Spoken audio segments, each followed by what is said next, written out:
In this video, we're going to talk about the difference between a population and a sample. And understanding this difference is fundamental to your understanding of statistics, because in statistics, one of our main objectives is to use information that we gain from samples to say things about populations. Okay, so let's start with the definition of a population and a sample. So a population is the set of all observations of interest. Okay, all is the key word, all observations or all measurements, okay? And a sample is just a subset from that population.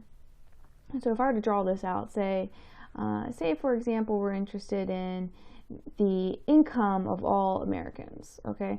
So we're interested in the income of all Americans, so our population would then be the income of all Americans.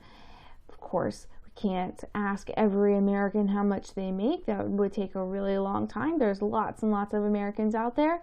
So what we would do is we would get subset, a sample, and we would ask them, how much do you make? And we would hope that the information gained from that sample would then be representative of the population. So we'll have to be careful about the way we get this information from a sample. Maybe we would want it to be a random sample from within the population to make sure that it's representative of the population. But we'll talk more about that later. The basic idea is that this is not all Americans, but later we're going to try to say that this sample represents the income of all Americans. Okay. Now it's important that this sample is within the population. Okay, so for example, we can't go asking someone how much money do you make. They live in the UK, right? They're not in our sample if our sample, or they're not in our population if our population has to do with the income of Americans. Someone who lives in the UK is not part of that population, and therefore should not be part of the sample. All right, so we'll talk about a few more examples here.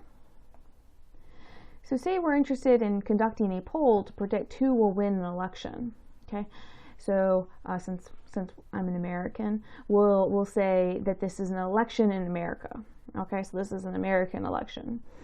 So what is our population? All right, let's think about this. Is our population all Americans? No, of course not, because not all Americans vote, right? You got people who are underage, you got, just people who are of age and don't vote. Really, what is the observation of interest? Let's think about that. What is the observation of interest if we're trying to conduct a poll to determine who's going to win an election? It's really not the American, right? It's not the person, but it's who they are going to vote for that is of interest, right? So the observation is the votes.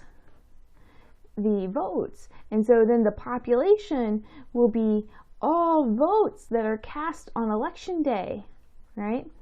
So the population is all votes casted on election day, right? So then, of course we can't ask every single person who's going to vote on election day who they're going to vote for. That would just be, an extreme undertaking, and we leave that undertaking for election day. So rather, we collect the votes of people who are likely to vote on election day, right? A random sample of, hopefully at least it's random, a random sample of some of the votes from election day. And so then our sample is maybe 5,000, 1,000, maybe 10,000 people. Anyway, it's a subset of all votes. Okay, and hopefully these people who tell us what they're going to vote for, it's the same as what they're going to vote for on election day.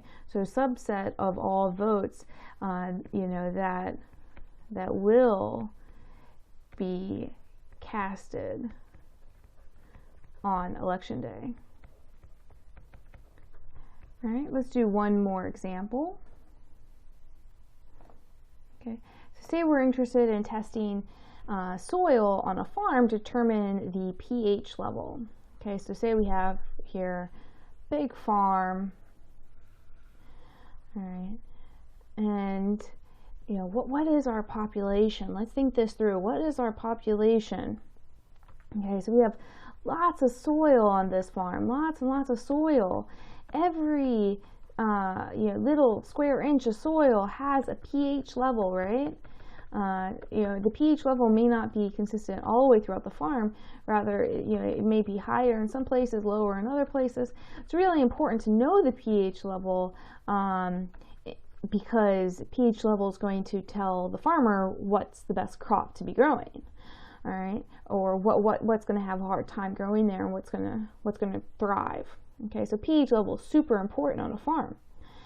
So what's the population? Well, the population would then be, well, okay, let's see. We're interested in knowing pH level.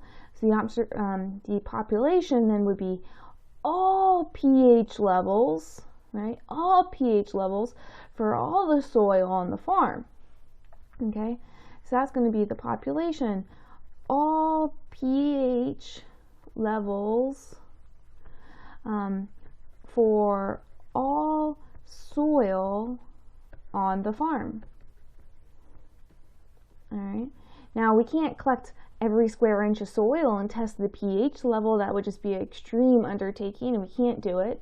So instead, what we do is we go out and we get soil samples. Okay, we dig little holes. We get soil samples either randomly or perhaps systematically.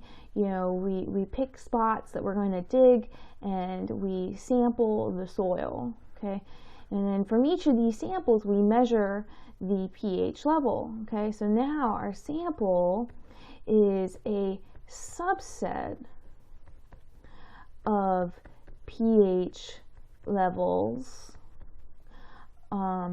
for the farm soil.